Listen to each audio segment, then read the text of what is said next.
now let's move on to power.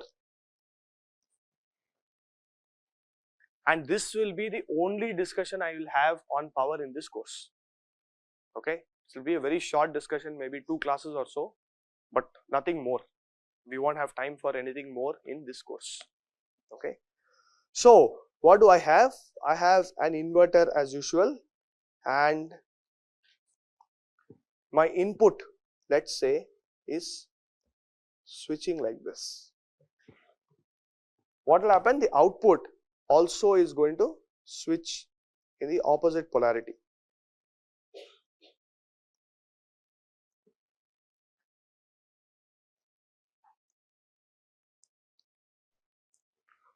Right? So each time the input goes high, what will happen to the capacitor? When the input goes high, capacitor discharges, and each time the input falls, the capacitor charges. So there is this continuous charging and discharging process that is happening in a digital circuit, right? And obviously this is going to constitute some power. Okay, so we need to now quantify how much of this power is, or how much this energy is.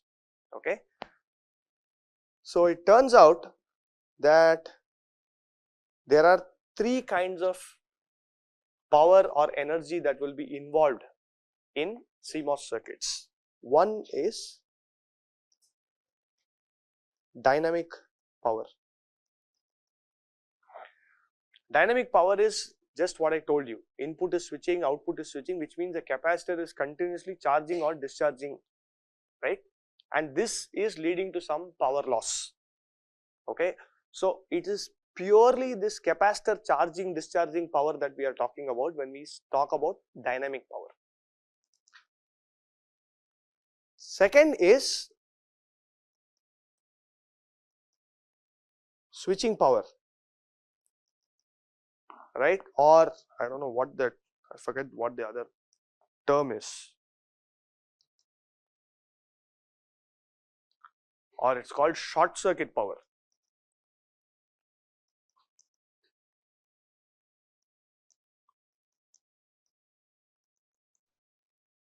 So here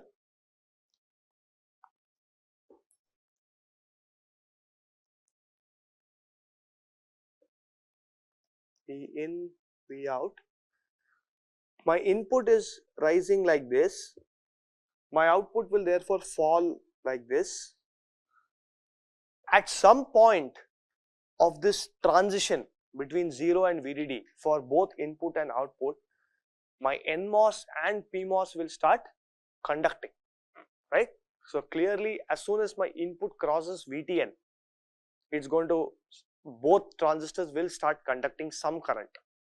That will peak when both of them go into saturation, and after VDD plus VTP, both of them will shut off again, right? This is a short circuit power, because essentially now there is a sort of a short circuit between the power and ground, which otherwise is not there. By the way, there is no current in steady state. It is only in this transition that you have some current like this. So for every switching that happens, I do have some short circuit power that is burnt in the process, right? We will quantify this number also. The third one is the steady state power, which ideally was supposed to be 0 because there was no leakage. But of course we do now have a reasonable amount of leakage, and therefore we have leakage power as well. Both of these happen only during switching, but this happens in steady state.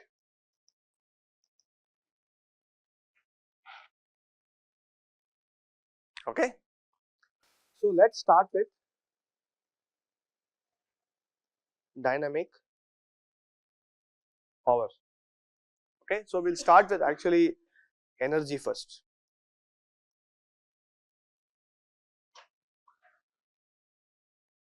my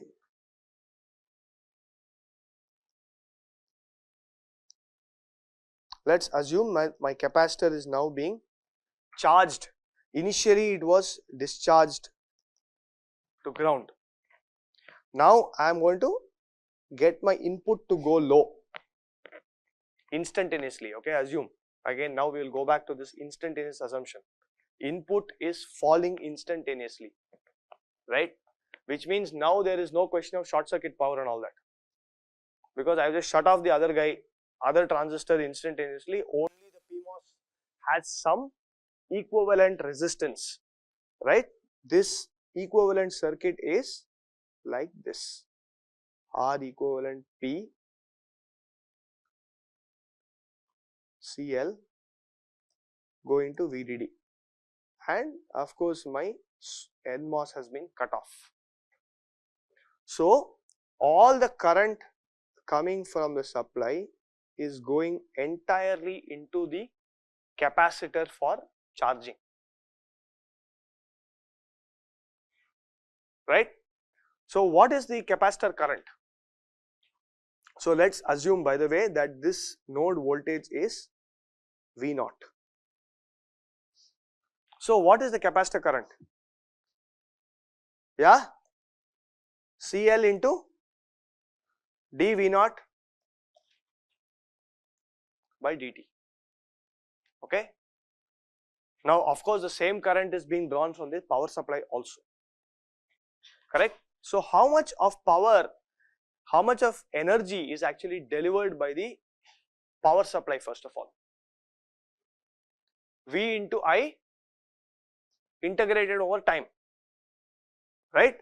So the energy from supply EVDD is integral P supply of T into I of T dt from 0 to infinity, actually how much ever time it takes. What is V supply of T? It is just VDD, it's a fixed number, right? So EVDD is VDD into what is the current? CL dV0 by dt into dt. So I will just switch the variable of integration. V0 is going from 0 to VDD. Therefore, the net energy that is delivered by the power supply in this charging process is CL into VDD square. Is this energy completely lost? Yeah, so half we will come to, but clearly some of the energy is actually stored in the capacitor, because now the capacitor is charged to VDD, right? So what about the energy in the capacitor, right? Again we can do the same thing, V0 into I of T into dt, right? So this is basically 0 to VDD V0 into CL dV0, right? This is half CL VDD square. Of course, half C VDD squared is the energy stored in the capacitor, right? Nothing surprising about this. So the remaining half C VDD squared, where did it go?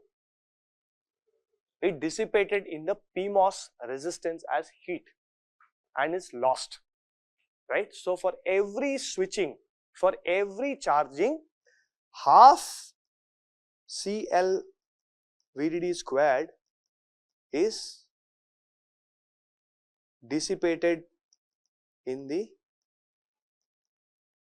PMOS transistor.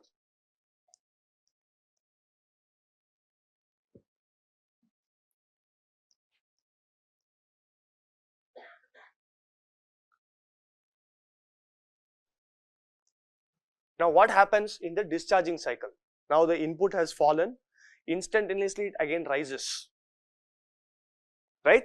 So that time the model is my input has basically fallen like this and then is rising instantaneously again, right, in my inverter, right. So the equivalent model is PMOS has been cut off, there is an NMOS, R equivalent of N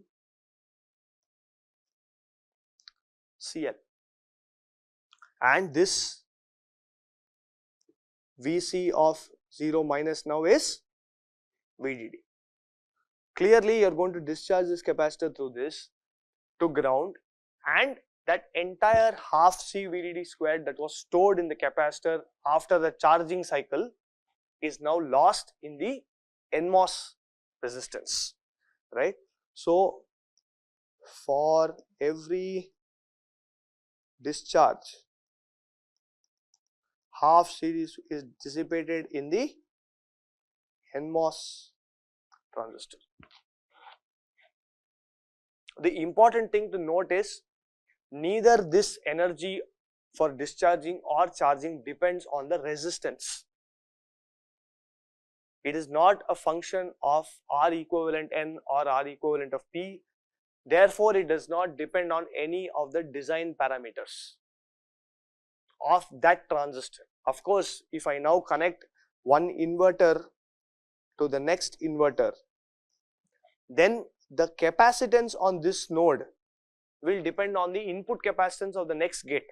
So there, yes, it does depend on the width of the next transistor, but not on the width of itself.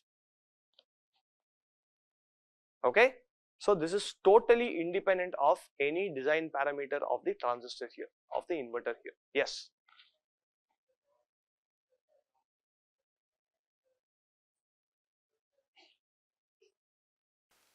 So, oh, you're saying that its own parasitic capacitances.